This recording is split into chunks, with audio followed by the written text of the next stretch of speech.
Hoje nós vamos falar mais a respeito da igreja, igreja como comunidade do povo de Deus e a sua função tanto interna como na sociedade, né? Uma das coisas que nós vamos fazer no segundo período será dar uma olhada em algumas novas correntes na eclesiologia, na igreja. Aliás, meu livro, Comunidade do Rei, fala disso no capítulo 3, eu acho. Então, eu vou traçar as linhas ali, elaborar um pouquinho, acrescentar uns outros pontos que não constam aí. Mas, neste primeiro período, nós vamos falar mais em termos da natureza da igreja como consta na Bíblia, e inclusive eu gosto de pensar na vida da igreja em termos da ecologia da igreja, quer dizer, a igreja como organismo vivo, e nós sabemos que cada organismo vivo tem as suas funções, seus sistemas internos,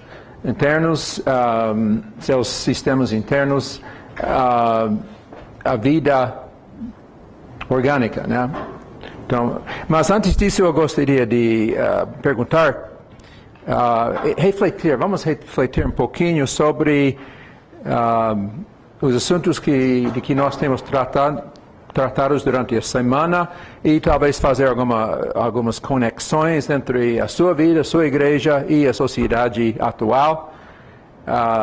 Será que durante essa semana vocês têm notado alguma coisa nas notícias que estão sempre saindo, ou mesmo na sua reflexão bíblica, nas suas próprias leituras, seus próprios estudos?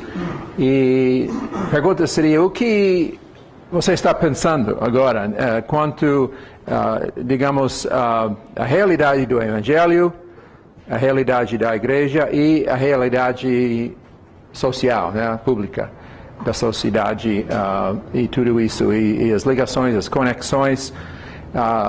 Tem algumas reflexões, gostaria de pegar algumas reflexões de várias pessoas, se tiver, né, que poderia talvez ajudar o grupo todo. Sim, irmão. Bom, eu estava pensando nós vimos que a igreja tem uma missão profética. Uhum. E agora eu estava pensando, se a gente olhar os profetas do Antigo Testamento, que também no Novo, Isaías, Amós, os demais, João Batista, e então essas pessoas tinham essa missão de poder proclamar, mas também de denunciar. Então eles tinham uma coragem tremenda de poder anunciar contra, por exemplo, o estabelecimento de algumas leis que eram estabelecidas em favor próprio. Então essas pessoas se levantavam uma mensagem direta e de confronto, e seja de uma forma para afrontar a comunidade ou os reis ou governantes. E olhando para o nosso lado agora, dos nossos tempos, eu vejo um certo distanciamento entre a postura deles com a nossa postura. Porque, por exemplo, nós, quando tinha alguma coisa, às vezes leis que são colocadas de uma forma injusta, tudo isso, e nós só olhamos quem sabe que alguns deputados, alguns senadores evangélicos, o que eles vão falar. E a igreja como um todo, qual é a postura que nós temos? Então isso para mim ficou uma coisa um pouquinho difícil de... Muito boa a reflexão, porque, por exemplo, lendo Isaías, Jeremias, especialmente, né, nos assim chamados profetas menores, muitas vezes metade ou 3/4, né, do livro pode ser mais em termos de denúncia, né, ou de levantar os pecados, ou as injustiças, especialmente, né, e mesmo João Batista, como falou, né. Se tem alguma coisa a ver para a teologia pública da igreja hoje, será a nossa mensagem é somente mensagem de boas novas ou, digamos, de anunciar a graça de Deus, ou há este outro aspecto também em termos proféticos, né, irmão Arthur? Bom, eu sei que a maior parte dos profetas foi para Israel, que é um povo que deveria, na verdade, estar cumprindo aquilo que o profeta estava cumprindo. Na verdade, era uma chamada, né? A voltar, né? Aquela condição primeira de servir a Deus, de seguir a lei. Talvez a exceção fosse Jonas, né? Que foi para um povo... Sim, eu estava pensando agora em Jonas, mas... Agora, refletindo no que o irmão colocou, se hoje se levantassem profetas para falar na sociedade, eles não seriam ouvidos por causa dessa diversidade de orientação, por causa das bases que cada um tem. Então, chamarem para algo, eu não sei se, talvez, eu não sei se essa colocação seria correta, mas os profetas para a igreja, quer dizer, chamando a igreja a cumprir o seu papel, né? E não talvez a sociedade para ouvir, né? Eu não sei se isso seria, porque no caso de Nínive eles estavam predispostos, eu acho, tanto é que se arrependeram, né? Sim, talvez antes disso eles já tivessem algo que Deus fez, isso que eles ouviram a mensagem e se voltaram, né? Eu não sei se os profetas hoje teriam esse efeito na sociedade, talvez na igreja, né? Se eu ouvido, tenho certeza que seria isso. Os profetas do Antigo Testamento foram profetas principalmente do povo da aliança, e então a denúncia deles foi principalmente em termos de serem infiéis à aliança, né? Então, por profecias mais por dentro do povo, se bem que não somente Jonas, que foi para outro povo, né? Mas alguns dos profetas denunciavam não somente Israel, mas outros, se lembra, alguns dos profetas menores, né? Por 3 pecados, por 4 pecados desta nação, daquela nação e tudo isso. Então, este é interessante. E outra coisa, em termos de... eu não me lembro o que ia dizer, mas irmã. Eu fico pensando, eu sinto falta de certos posicionamentos teólogos, vamos dizer assim, né? Ou certos assuntos mesmo dentro da igreja, quando a gente quer saber uma opinião, a gente vai para a área técnica. Vai para a área de psicologia, vai para sociologia, vai para antropologia ou outras logias que a gente está buscando nesse ponto, mesmo dentro da igreja. E eu vejo assim que eu sinto falta de alguém que se posicione. E eu não sei, ouvindo Arthur e o irmão falando sobre essa questão de voz profética nesse sentido, outro dia eu vi uma história assim, um pessoal estava procurando um livro infantil de um projeto social da igreja. Acharam um livro infantil muito bonitinho. Quando eles foram ler, eles perceberam que aquilo que estava escrito numa história para criança era, na verdade, um encorajamento para práticas homossexuais, para homossexualismo. Não falava abertamente, mas, de alguma forma, a pessoa colocou suas ideias dentro daquilo. Então, não sei se hoje existe essa possibilidade de literatura, é uma forma, né, por exemplo, literatura infantil, de você colocar os princípios, os valores do reino embutidos, sem dizer necessariamente abertamente, na Bíblia está escrito assim, versículo tal, não sei o que, mas colocar os princípios e dessa forma ser uma voz profética pontuando certos assuntos no meio da sociedade. Será que é possível entender assim? Sim. E outra linha, que nós podemos não concordar com várias coisas da teologia da libertação, mas especialmente os primeiros livros que saíram na América Latina, da teologia de libertação tinha muito disso de denúncia de injustiça, né? E quando começou, mais ou menos naquela época que começou isso, a Igreja Católica Romana foi muito vinculada com o governo, né? E então muitas vezes apoiava o governo, tanto que não falava muito a respeito da injustiça para com os pobres e tudo isso. Mas houve uma mudança, né? E a Igreja Católica Romana, em parte por causa do impacto do Conselho de Vaticano II, né? Mas se distanciou um pouco mais do governo e até começava a fazer algumas críticas. Então, só dentro desta questão de quadro, né, de, digamos, afirmação ou denúncia. Eu sei que, e talvez as palavras proféticas muitas vezes saem mais por escrito, né, por livros, não sei. Eu sei que nos Estados Unidos, o teólogo e sociólogo Tony Campolo, pode conhecer o nome, né?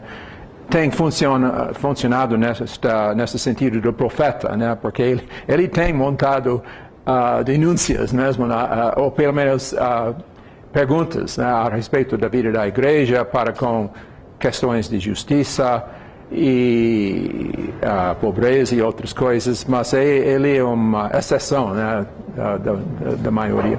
Outras ideias nesse sentido aqui, especialmente quanto à teologia pública e à função da igreja, obviamente entre também aqui a questão que debatíamos um pouquinho outro dia do papel de um cristão como pessoa, né, e função da igreja em si, como uma realidade institucional ou social. Outras perguntas ou observações? Daniel? Então, Sorocaba, a gente, por causa do projeto social, a gente participou de vários fóruns sobre violência, especialmente de violência.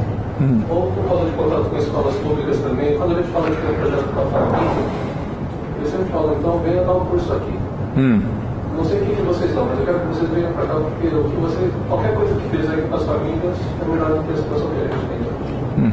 Então essa teologia pública se torna uma coisa assim, não é pregação, não é público, mas são cursos, né? São palestras sobre as questões.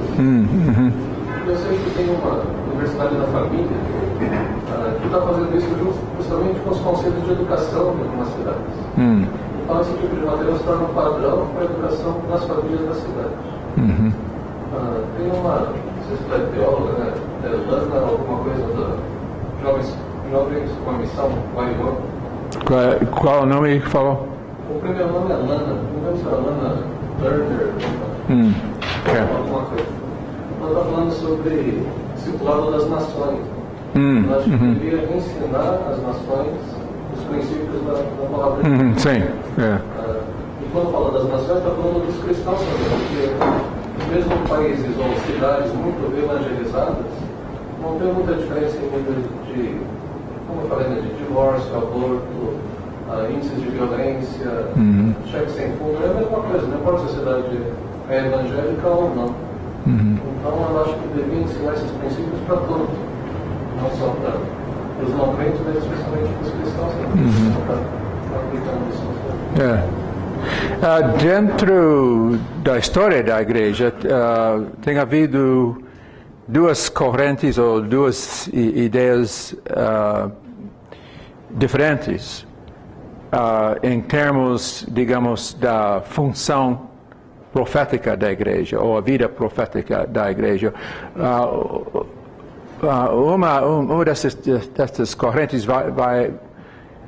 vem mais da tradição menonita, anabatista, toda aquela ala que acha e enfatiza que a igreja tem que ser uma sociedade distinta e sociedade de contraste dentro da sociedade, né?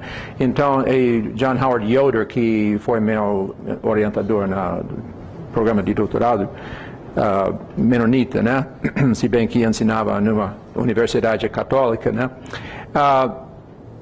Ele foi que especialmente enfatiza isso, que o rol principal profético da igreja é de ser um outro tipo de sociedade que mostra, por contraste, né,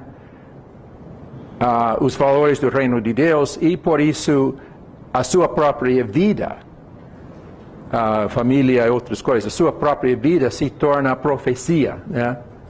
Uma função profética, por contraste, e que, ao mesmo tempo, tem função de denunciar, por exemplo, né, digamos, e ao mesmo tempo instruir e até atrair, né, pessoas para... Aliás, no crescimento da igreja primitiva, nos primeiros 3 séculos, e também acho que a mesma coisa hoje em dia na China e no Vietnã, em outros lugares, o testemunho principal da igreja é exatamente através de exemplo, né, exemplo da comunidade, de ser uma sociedade de contraste. E mesmo no Novo Testamento, nós não encontramos muito no Novo Testamento semelhante àqueles livros proféticos no Velho Testamento, né? Quer dizer, Jesus denunciava os fariseus muito fortemente, né?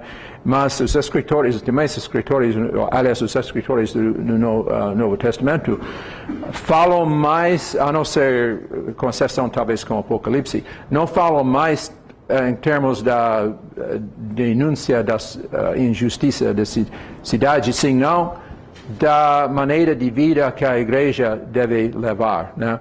E que então a igreja se torna luzes no mundo, né? Como Paulo, lustres no mundo, como fala Paulo.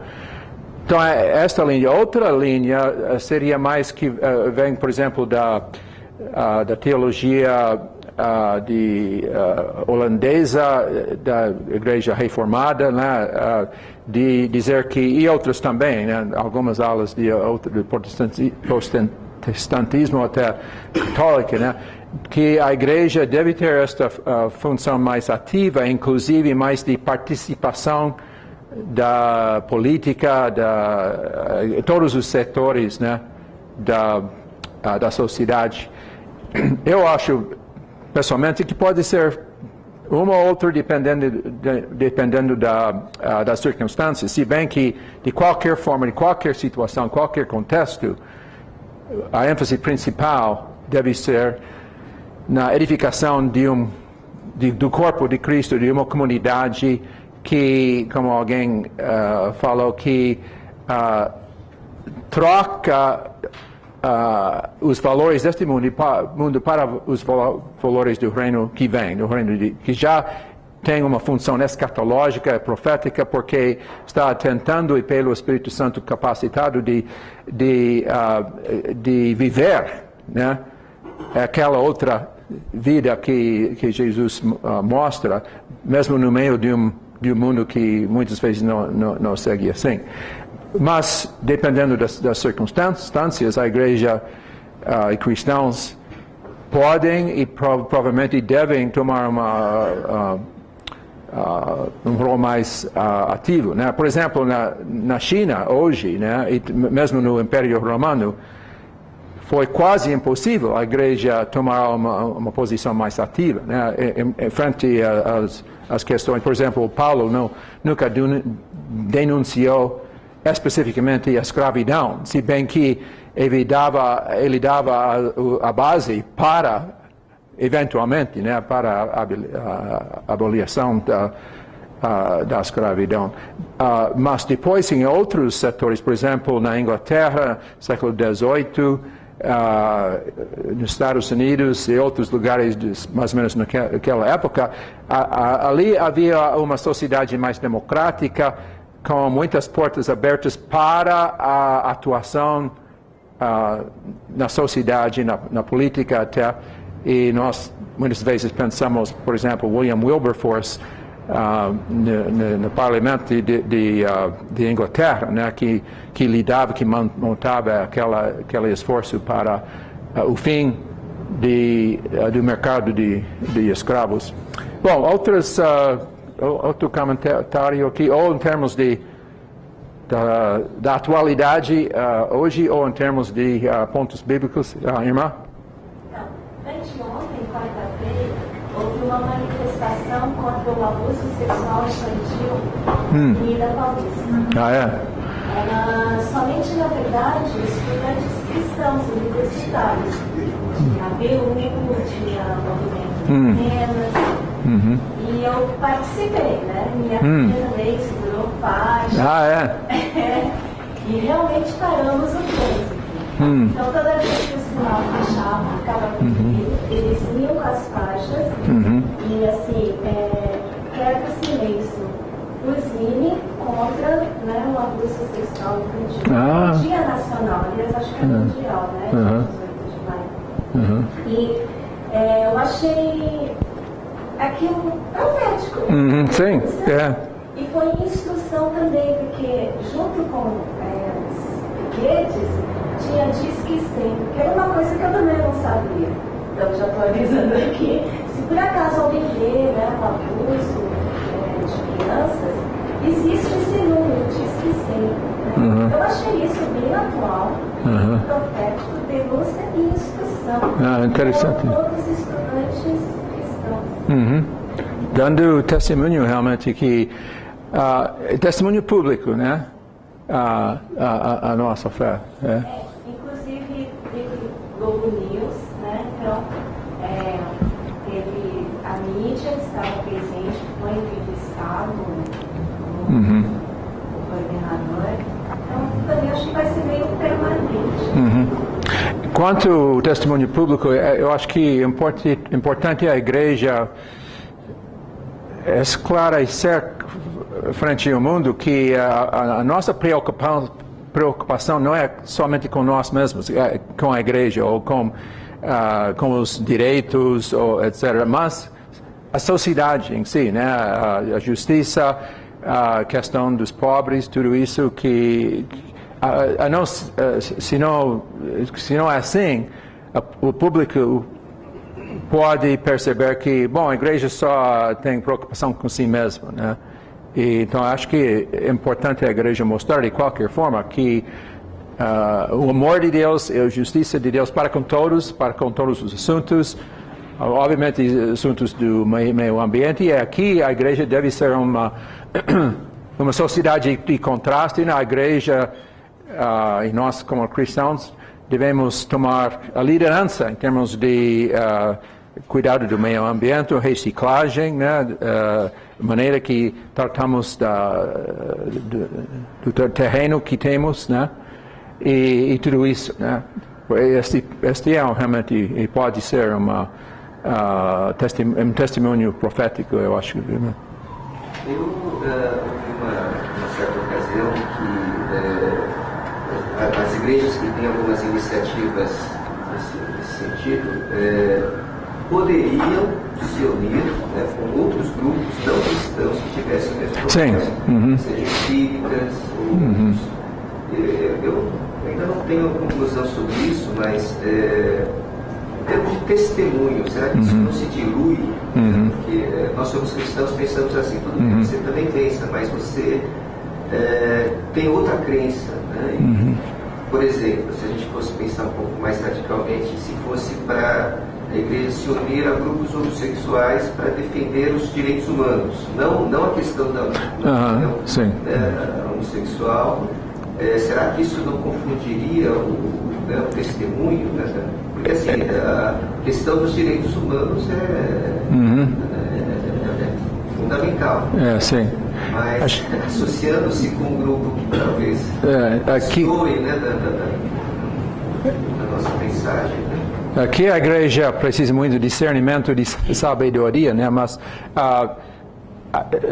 por exemplo, acho que questões de justiça para com os pobres, ou meio ambiente, ou fim de guerra, né? Essas são coisas que pessoas, mesmo não cristãos, podem concordar, né, a respeito. E eu sei que nos Estados Unidos muitos cristãos têm muito medo de Islã, né? Mas os muçulmanos e os cristãos concordam em muita coisa, né? Tem mais em que concordam do que em contraste com pessoas ateus ou não cristãos ou materialistas, por exemplo, que não têm base ética, né? E pode ser que haja, né, em algumas situações, oportunidades sem compromisso, né, de cooperação, mas aí, para mim, aí a gente não pode dar uma regra, né? Porque eu acho que depende muito da situação, entre muitas coisas, da percepção e tudo isso, mas é bom refletir nisso. Marcelo? Então, alguns dizem que nós estamos numa sociedade hoje pós-moralista, né? Então, para muitos, sim. Né? Então, nossas bandeiras éticas, basicamente, na verdade, levantamos muitas bandeiras éticas, né? Mas as bandeiras éticas, estou dizendo da sociedade como um todo, né? As bandeiras éticas se caracterizam no tempo de hoje, basicamente, por bandeiras éticas que não nos incomodam. Achamos isso correto, a gente advogar, que seja advogado das pessoas, tal, mas que pessoalmente não nos afetam, não nos incomodam. Então, a minha pergunta seria, em cima da sua percepção, né? A partir da lente cristã, que discurso está faltando nós como igreja fazermos? Porque a gente fala da reciclagem, do meio ambiente, quer dizer, a sociedade também está dizendo isso, né? Será o quê? A sociedade também está dizendo isso. Alguns sim. Agora, o que a igreja deveria falar que a sociedade não está dizendo isso? Você tem alguma questão? Bom, acho que Paulo fala que fala da lei de Deus escrita no coração mesmo de pessoas, muitas vezes, com consciência, mesmo que pessoas que não conhecem a Deus. Eu acho que nós podemos, mesmo pessoas que não têm teologia ética cristã, se eles têm, por qualquer motivo, né, interesse em proteger o meio ambiente, por exemplo, talvez só por causas de preocupação com si mesmo, né?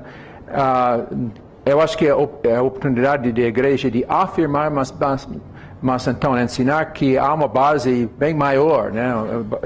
E pode conduzir então para outro tipo de testemunho. Mas outra vez, acho que questão muito contextual, né? E acho que a igreja deve ser uma comunidade de discernimento de entrar nesses tipos. Em qualquer forma, eu acho que uma das funções mais importantes da igreja é exatamente de inculcar, tem que palavra, de ensinar por dentro dos cristãos, né, da comunidade, uma perspectiva de ver não somente a vida interior, mas senão também a sociedade. Quer dizer, podemos entender um pouquinho da história e da natureza da sociedade para ter uma perspectiva bíblica. E há consta muita coisa na Bíblia a respeito disso, mesmo nos livros proféticos, né? De ajudar nós mesmos, os cristãos, poder discernir, né, o que quer dizer cristão dentro da sociedade de hoje, né, e uma questão de discernimento, de percepção, talvez. Bom, poderíamos falar mais a respeito disso, mas eu quero mudar um pouquinho, e eu gostaria de pensar um pouquinho a respeito da igreja como comunidade do povo de Deus. E vamos voltar para o livro de Efésios. E nós já notamos aqui que capítulo 1 dá um quadro muito amplo do plano de Deus, né? Aliás, é como Paulo no primeiro capítulo começa com este quadro muito amplo, né? O mais amplo possível, todas as coisas. todo o tempo, né? do passado até o futuro, coisas na terra, coisas nos céus. Daí ele começa de restringir o foco, né? Para falar mais especificamente sobre a natureza da igreja. Aliás, acho que este é um método, uma maneira de proceder de propósito, que Paulo fala de propósito, primeiramente de dar este quadro muito amplo, né? Como semelhante de que nós temos no primeiro capítulo de Hebreus, ou até o primeiro capítulo de João, né? Mas daí começar de limitar o foco mais para o funcionamento da igreja, da comunidade, né?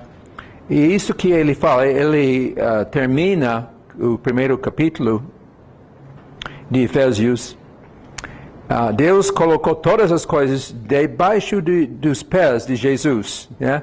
E o designou cabeça de todas as coisas para a igreja, que é o seu corpo, a plenitude daquele que enche todas as coisas em toda e qualquer circunstância. Esta é a grandeza de Jesus em todo o mundo, né? Em todo o plano de Deus, e Jesus como o cabeça da igreja, como diz. Então, daí ele começa a falar da vida cristã, a nova vida em Cristo e a natureza desta comunidade, especialmente no fim de capítulo 2, como notamos ontem, a maneira, aliás, a natureza desta comunidade, desta comunhão, esta casa, né? Este oikos, que está sendo edificados pelo Espírito. Capítulo 3, então, Paulo fala mais a respeito do seu próprio ministério. E daí ele também ora pela igreja, né? E termina com um tipo de doxologia lá em versículos 20 e 21. Terminando,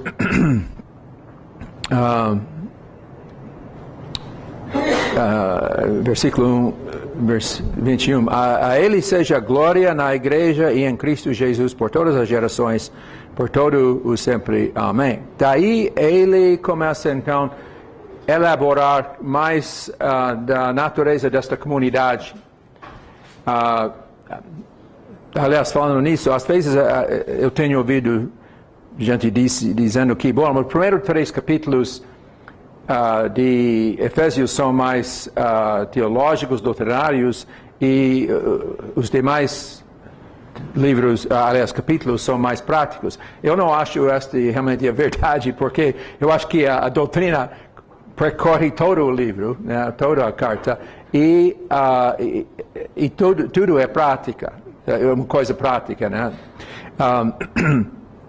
Então é um só quadro, realmente. E então ele começa a falar a respeito da natureza desta comunidade, começando com uma ênfase na unidade de Cristo e da igreja. Versículo 3, façam todo o esforço para conservar a unidade do Espírito pelo vínculo da paz. Há um só corpo e um só Espírito, assim como a esperança para a qual vocês foram chamados é uma só.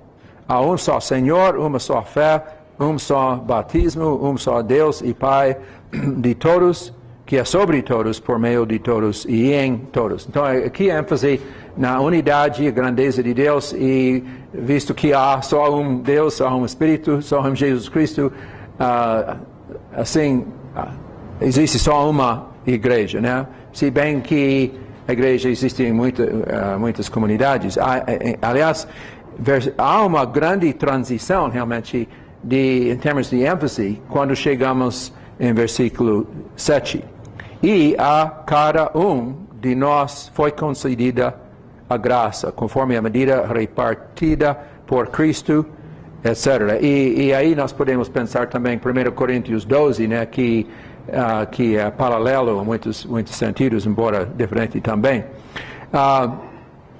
Então, até versículo 6, unidade. Agora ele começa a falar da diversidade da igreja. Cada um de nós, quer dizer, todos os cristãos, cada membro da igreja recebe graça. Que é esta graça? Esta graça que não fala não trata da graça pelo qual nós somos salvos, porque ele já fez aquele ponto em capítulo 2, né? Somos salvos pela graça. Aqui ele, obviamente, está falando nos dons do Espírito. Então, ele muda de um ênfase na unidade para a diversidade e, poderíamos dizer, também na mutualidade, né? A vida mútua que nós temos. E daí, começa a falar dos dons e especialmente a maneira que Deus usa ou colocou dons de liderança para que a igreja possa funcionar, né? Realmente como o corpo de Cristo. Quer dizer que o corpo de Cristo torna não simplesmente um conceito abstrato, né? Conceito tão teorético, abstrato que não dá sentido. Aliás, a palavra corpo é uma coisa física, né? Então, quando ele fala de corpo de Cristo, ele está falando da vida atual na sociedade, né? Neste mundo da igreja. Então, ele fala da maneira que deve funcionar e ele designou alguns para apóstolos, etc. E a função dele é de preparar todos os santos para a obra do ministério, para que o corpo de Cristo seja edificado até que todos alcancemos a unidade da fé e o conhecimento do Filho de Deus, etc. Eu sei que esta passagem é bem conhecida a nós, né? É uma coisa muito estudada e enfatizada quanto à vida da igreja.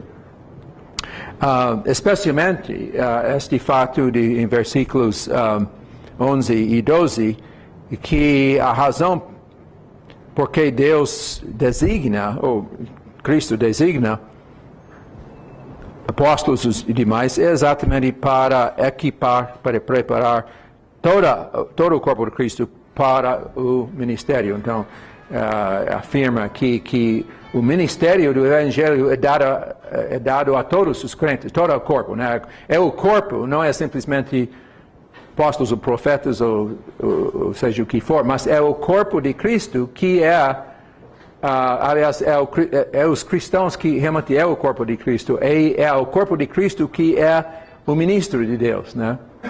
Aliás, nós podemos pensar, bom, o corpo é a agência pela qual o cabeça funciona, né? Ele funciona através do corpo. E hoje em dia, Jesus é o cabeça. O pastor não é cabeça da igreja, né? Bispo não é cabeça da igreja, né? Jesus. E ninguém pode tomar o lugar dele, né? Jesus é a cabeça. E então todo o resto, inclusive os líderes, fazem parte deste corpo guiado, né, pelo cabeça que é Jesus, a ministrar e mostrar as boas novas na sociedade. Realmente este é tanto teológico como sociologicamente, este é um princípio muito profundo, até muito poderoso, né, de que Deus dá poder e capacidade não somente aos líderes, mas para toda a igreja, porque toda a igreja tem um ministério, aí entra a diversidade e a importância dos dons do Espírito, né? A fim de preparar os santos para a obra do ministério, para o crescimento da igreja na plenitude de Cristo, né? E chegando no fim, este parágrafo, versículo 15, seguindo a verdade em amor, cresçamos em tudo naquele que é a cabeça, Cristo, dele todo o corpo, ajustado e unido pelo auxílio de todas as juntas. Nota aquela frase, né? Ajustado e unido pelo auxílio de todas as juntas. Todo mundo tem, todas tem a função. Cresce e edifica-se a si mesmo em amor, na medida em que cada parte realiza a sua função. Agora, notem esta ideia aqui, versículo 15 a 16. Todo o corpo ajustado e unido pelo auxílio de todas as juntas. Paulo está usando e pensando aqui em termos orgânicos, né? Em termos de um organismo vivo, aliás, o corpo, né? O corpo físico. E ele está dizendo que há várias partes e todas funcionam juntos. Então, ele realmente está falando em termos de igreja como organismo, e é por isso que nós podemos falar não somente da economia de Deus, mas também da ecologia da igreja. Aliás, ecologia em dois sentidos. Ecologia interna, quer dizer, a maneira que a vida, a igreja funciona em si, mas também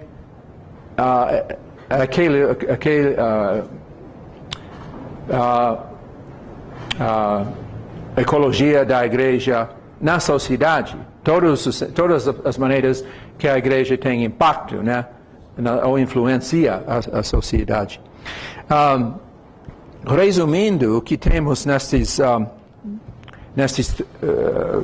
primeiros 3 capítulos de Efésios, primeiros 4, aliás, nós notamos 3 perspectivas aqui. Eu vou notar aqui 3 perspectivas em que Paulo fala da igreja. E eu acho que uma parte disso consta no livro da Comunidade do Rei. A primeira perspectiva poderíamos chamar da perspectiva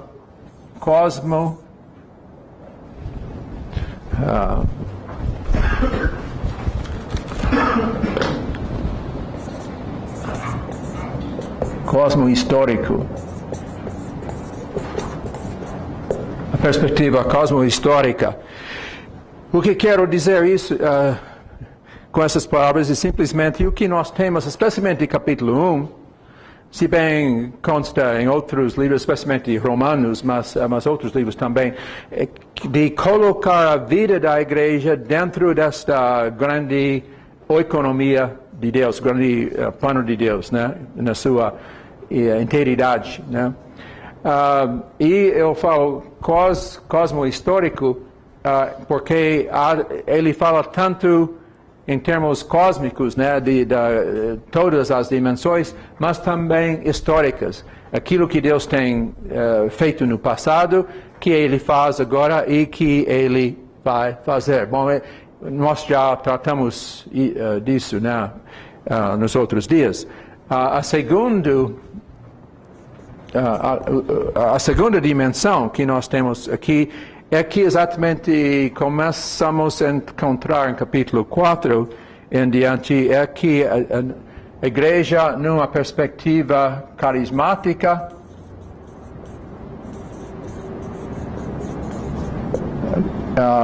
e orgânica. Uma perspectiva carismática e orgânica. Por isso eu quero dizer que Paulo não fala da igreja principalmente em termos institucionais, né? Ele não fala de constituição, né? De regras, de estruturas específicas, senão de organismo, corpo. Então, o modelo que ele pega não é, por exemplo, o governo do Império Romano, né? Mas é do corpo físico, né? Que tem um sentido duplo, quer dizer, o corpo de Jesus Cristo, né? Que é onde começa esta ideia, mas também tomando simplesmente o fato conhecido a todos da natureza da nossa física, a natureza do corpo físico, né? E é uma perspectiva orgânica e também carismática, porque a palavra aqui é caris, né? Quer dizer graça. E carisma, no grego, quer dizer dom. Dom do Espírito, né?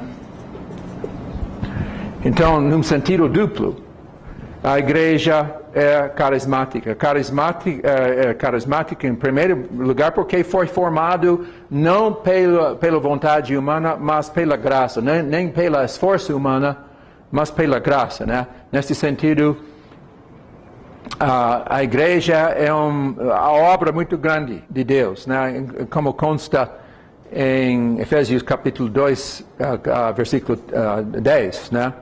Que nós não somos salvos pelas nossas obras, mas a igreja é obra de Deus, feito de Deus, né? E como é que ele fez? Ele fez pela graça, mesma maneira em que ele funcionou através de todos os séculos, né? Mesmo com o chamado de Abraão, Moisés, e até agora no novo aliança em Jesus Cristo, né?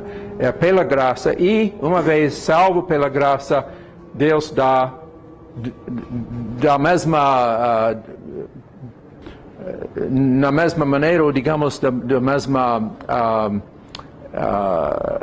característica, a graça para servir. Então aqui é a graça pelo qual nós somos salvos, aqui é a graça pelo qual a igreja ministra, né?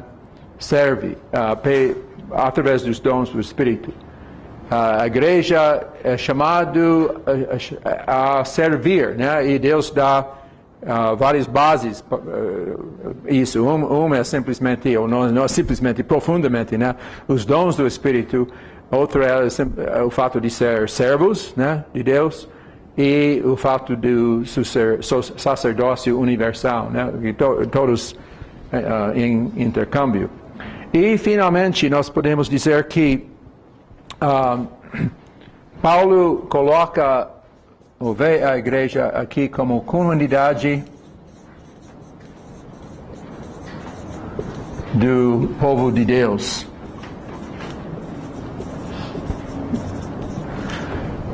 E o livro da Comunidade do Rei fala disso, né? A comunidade aqui sendo principalmente a koinonia, grega, palavra que simplesmente quer dizer aquilo que é compartilhado, a vida compartilhada, né? E aqui seria mais no acento do Laos de Deus, o povo de Deus, né? Que é um tema que percorre todo o Velho Testamento, o Antigo Testamento, né? E se vocês têm aquela palavra, aliás, este livro aqui, Comunidade do Rei, podem ver que eu falo disso, aliás, exatamente o que estou falando aqui.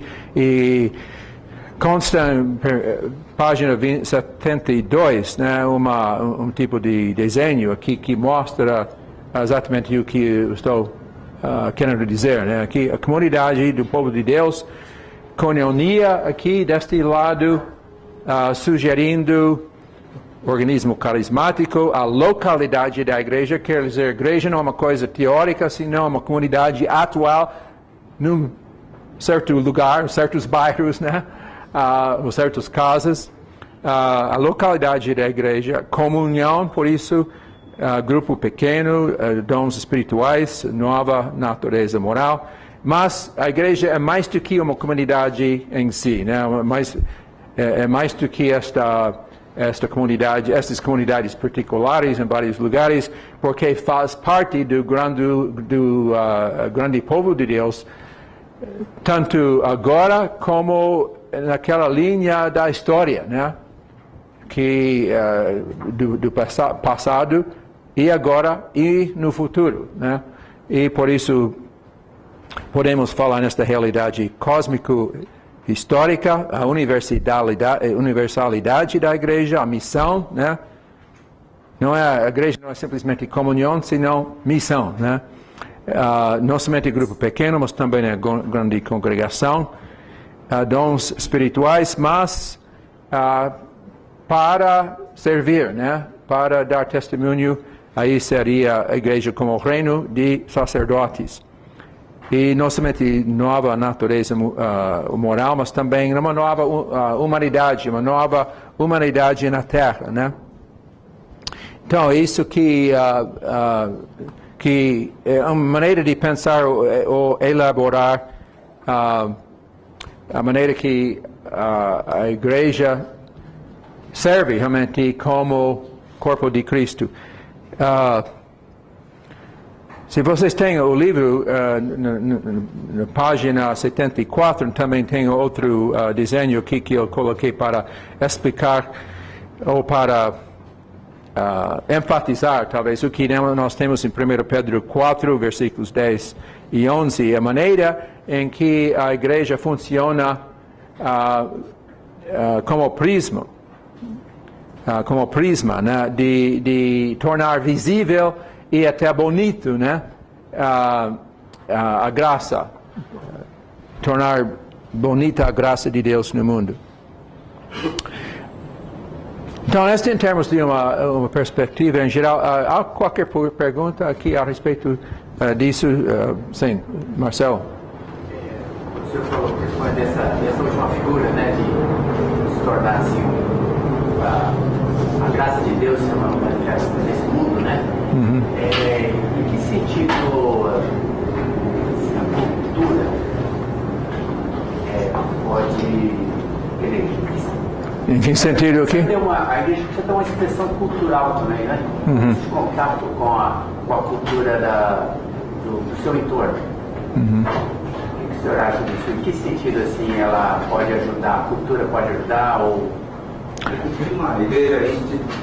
Quer dizer, o fato de estar enraizado num contexto cultural, quais as implicações para a igreja?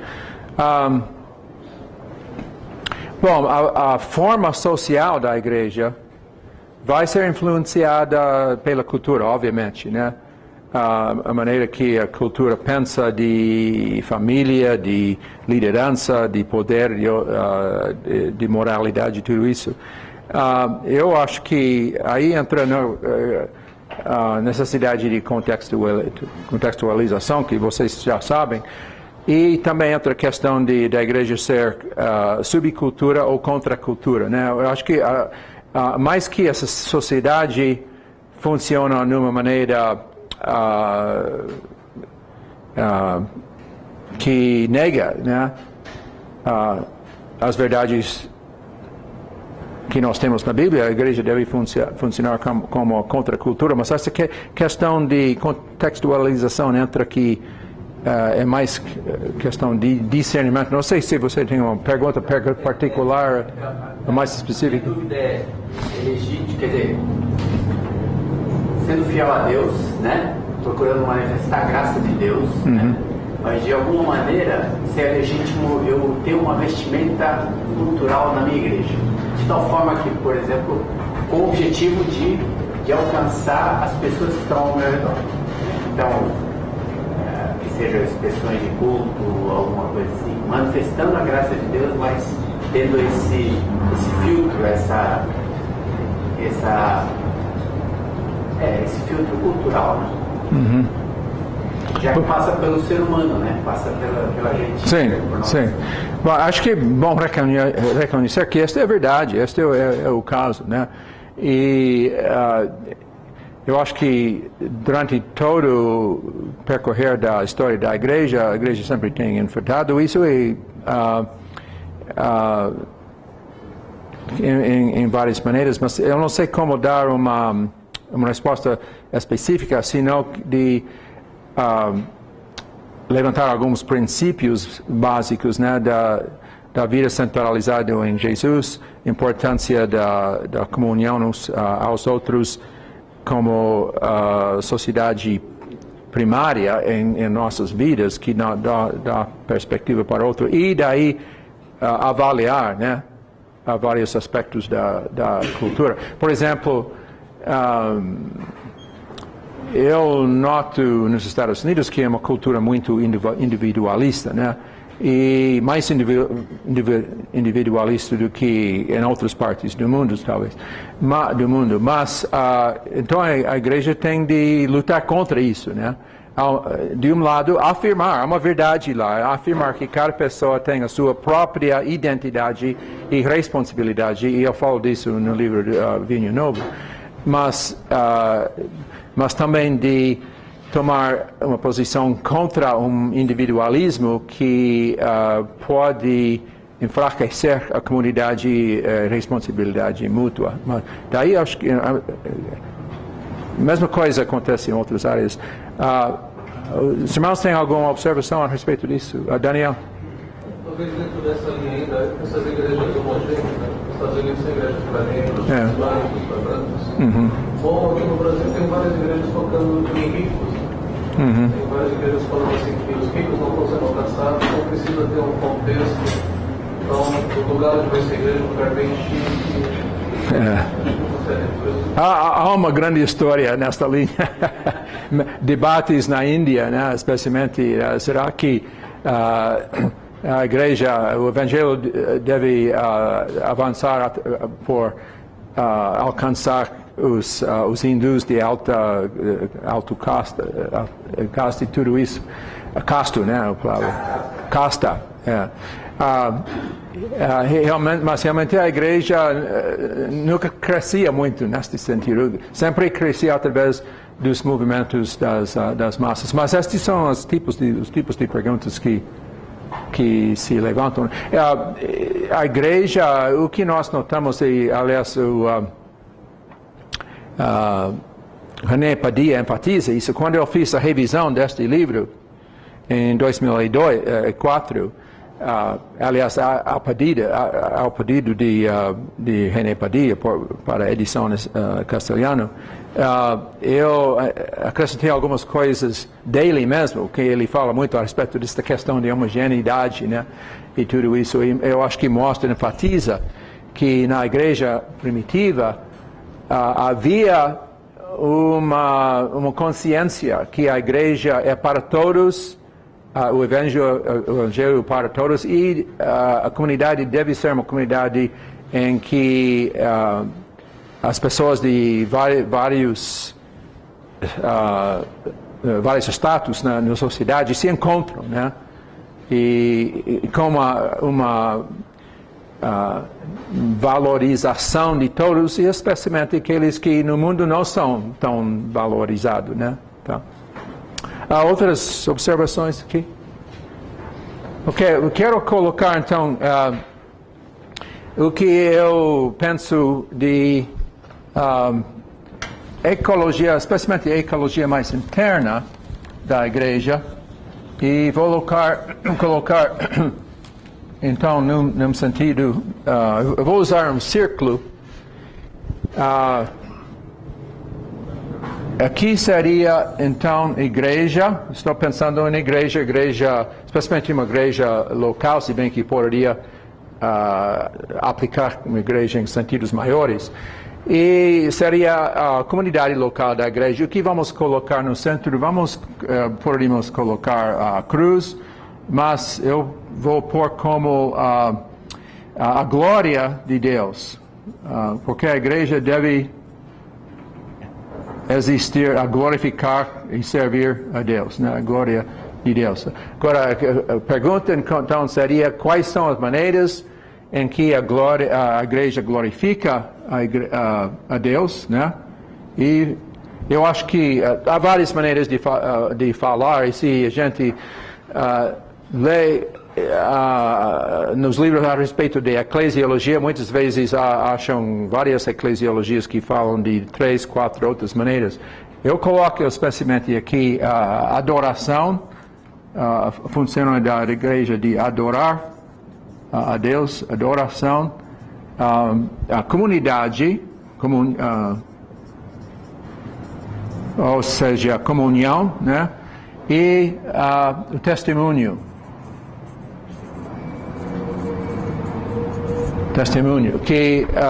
E o que eu estou pensando aqui não é uma estrutura da igreja, senão a maneira que a comunidade, como organismo, funciona, né?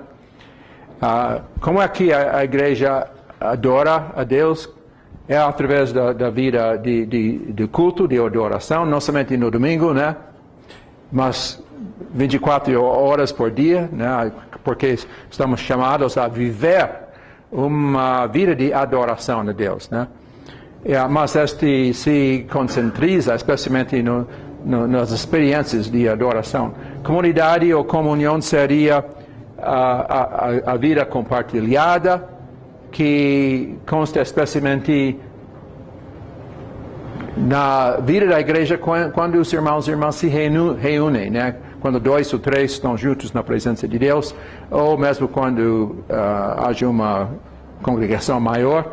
Mas a importância da vida em comunidade e testemunho seria todas as maneiras em que a igreja testemunha para com o mundo, né, da verdade do Evangelho de Jesus Cristo.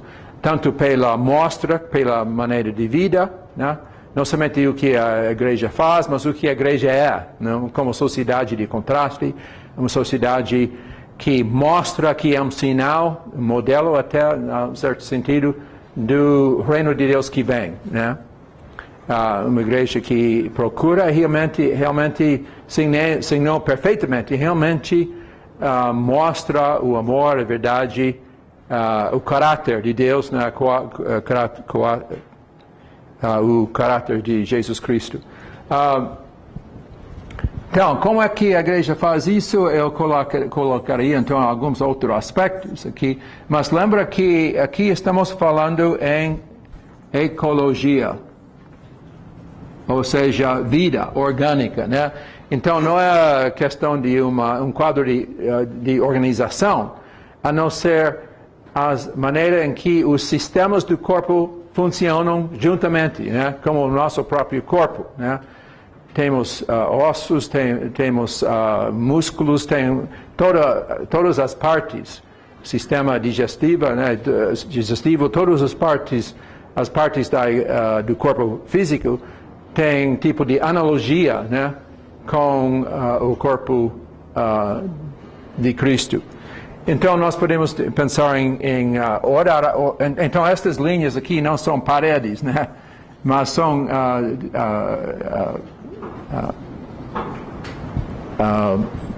como seria um tipo de não sei exatamente como dizer, mas tipo de distinção em que passa influência em duas direções, né? Assim, como acontece nas células, né, do corpo. Membrana. Sim, membrana, isso. É. Então nós podemos pensar, eu colocaria como instrução, ou seja, a maneira que Deus fala à igreja, e este vem através da pregação, através do testemunho, talvez através da profecia, através dos hinos, pode ser até através de drama, várias maneiras em que a verdade de Deus chega à igreja, né? Edifica a igreja. E resposta de celebração seria a louvor a Deus na celebração, cantos, hinos, coros, né? A Bíblia fala disso. Pode ser até a leitura da Bíblia, testemunho, todas as maneiras que a igreja celebra a verdade, né? Especialmente aquilo, é aqui realmente que a igreja celebra o que Deus fez no passado, o que está fazendo agora e o que vai fazer, né? E isso dá uma dinâmica muito grande, eu acho que a adoração ao culto da igreja, de pensarmos não somente de hoje, mas nestes três sentidos, né? Nós celebramos aquilo que Deus fez no passado em nossas vidas, e mesmo em toda a história, né? É bom lembrar, né? Como a Bíblia diz, os antepassados, maneiras que Deus agia, e o que está fazendo hoje, aí a oportunidade de testemunho, né? De relatar a congregação, os acontecimentos. Aliás, eu acho até os avisos não são uma interrupção do culto, mas são maneiras de agradecer a Deus por aquilo que está acontecendo hoje ou vai acontecer logo, né? E também celebrar já em antecipação daquilo que Deus vai fazer. Por isso, a igreja é uma igreja escatológica, no sentido de, cada vez que reunirmos, né, deveremos pensar e celebrar aquilo que não aconteceu ainda, mas vai acontecer, né? A esperança, porque a igreja é uma comunidade não de desespero, mas de esperança, sempre, né? Aquele otimismo que vem da graça de Deus, que eu mencionei ontem. Mas também arrependimento, né? Arrependimento, porque quando Deus fala a nós devemos responder à medida daquilo que nós ouvimos, né?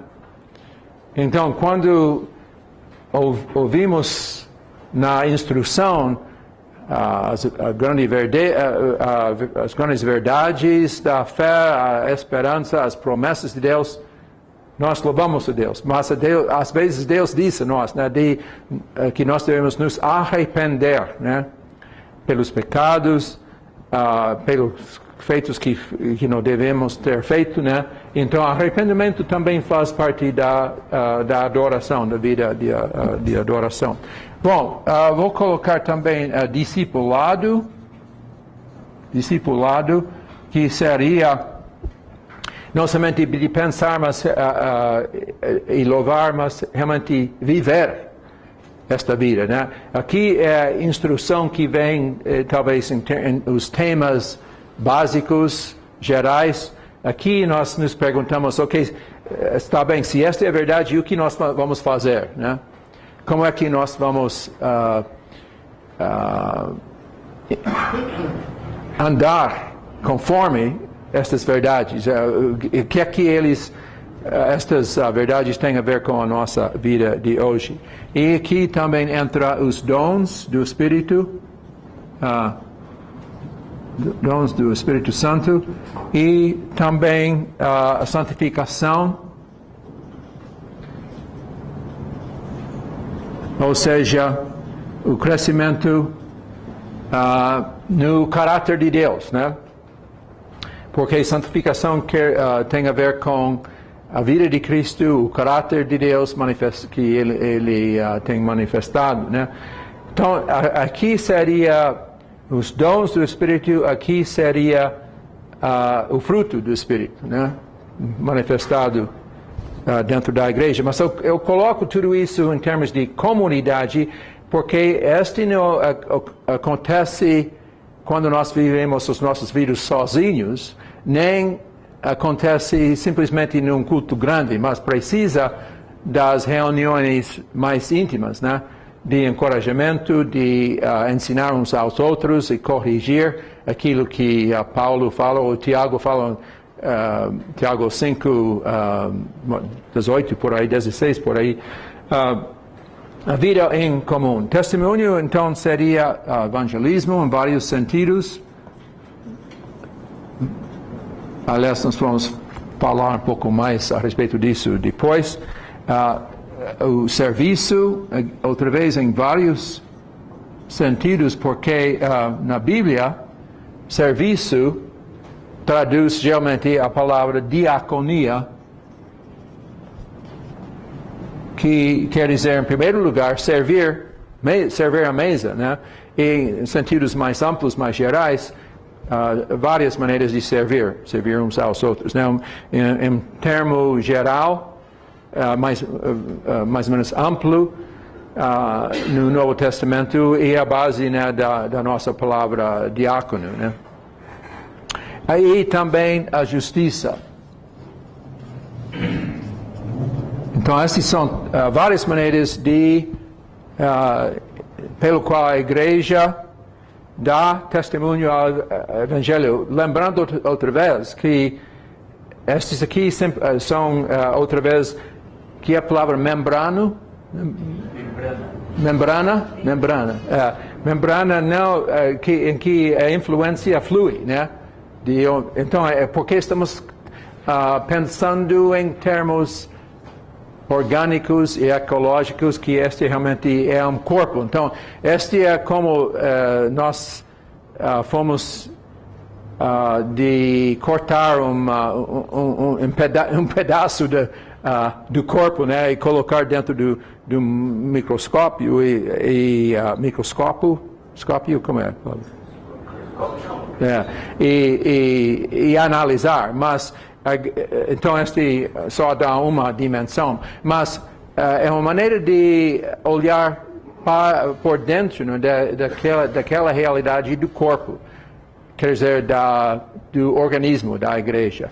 E esta fala principalmente da vida interna na igreja, mas podemos ver claramente que este tem muitas implicações para o testemunho, para a missão, ou podemos assim dizer, para a ecologia de fora, né, da igreja, especialmente aqui, mas em outros sentidos também de ser digamos, uma comunidade de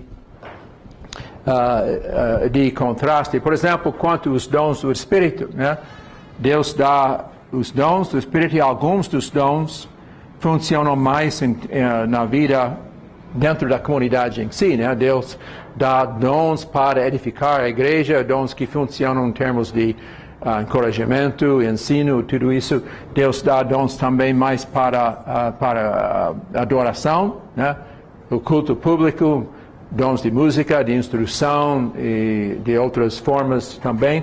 E vários dons também para testemunho no mundo. Aliás, aqui entra, eu acho que a função dinâmica da igreja, né? Porque esta é uma comunidade de diversidade de dons. Deus dá dons a alguns mais para a edificação da comunidade, outros mais para celebração, outros mais para testemunho.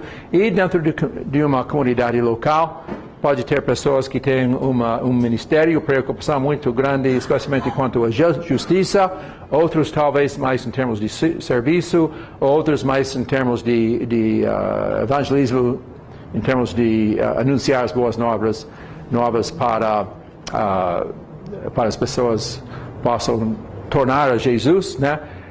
Não tem a ver uma batalha entre tudo isso, ao invés de uma síntese, dinamismo, né, que vem do funcionamento vivo, né, orgânico da igreja. Bom, vamos falar um pouco mais a respeito. Tem perguntas, observações aqui a respeito disso? O senhor vai tratar isso aí mais tarde, mas a estrutura, esse aí seria uma das atividades normais da igreja. Sim. Agora, como estruturar isso aí, vai fazer essa parte de dividir em departamentos. Aí quando divide em ministérios, assim, aí já começa a institucionalização da igreja. Okay. Daí entra Como organizar? sim, a questão de estrutura. Daí entra de um lado as realidades culturais, né? Quais são, eu trato disso até certo ponto no livro de Vinho Novo, a que ponto nós devemos ou tomar ou adaptar a sociedade, a cultura, mas por outro lado, manter a fidelidade, né, ao quadro bíblico que enfatiza a comunidade, os dons, tudo demais. Então, é questão de ter estruturas funcionais, né, ou não. E aí entra a necessidade de avaliar e mudar de vez em quando, né, as estruturas, né. Como acontece em nossa vida física, nós temos de, às vezes, mudar a estrutura da nossa vida para não nos tornar escravos à estrutura, ao invés da estrutura ser ajuda, né, auxílio para a nossa vida. Quanto à questão de estrutura, a igreja tem que estruturar a sua vida para que haja isso, mas isso não quer dizer que tem a haver estruturas para tudo isso, né? A maioria das igrejas já assumem que tem de ter alguma estrutura para o culto público, né? Bom, a igreja também tem de ter algum tipo de estrutura para grupos pequenos e para outras coisas. Não quer dizer que a igreja necessariamente precisa de estruturas específicas nestas várias áreas, mas pode ser que precisa, né? Isso depende muito da situação, dos dons que existem na igreja e também a questão de contextualização, a maneira que a igreja encaixa com a cultura. Sei que pode ter mais perguntas, mas acho que eu ouvi a buzina, né? Vamos tomar o nosso intervalo agora.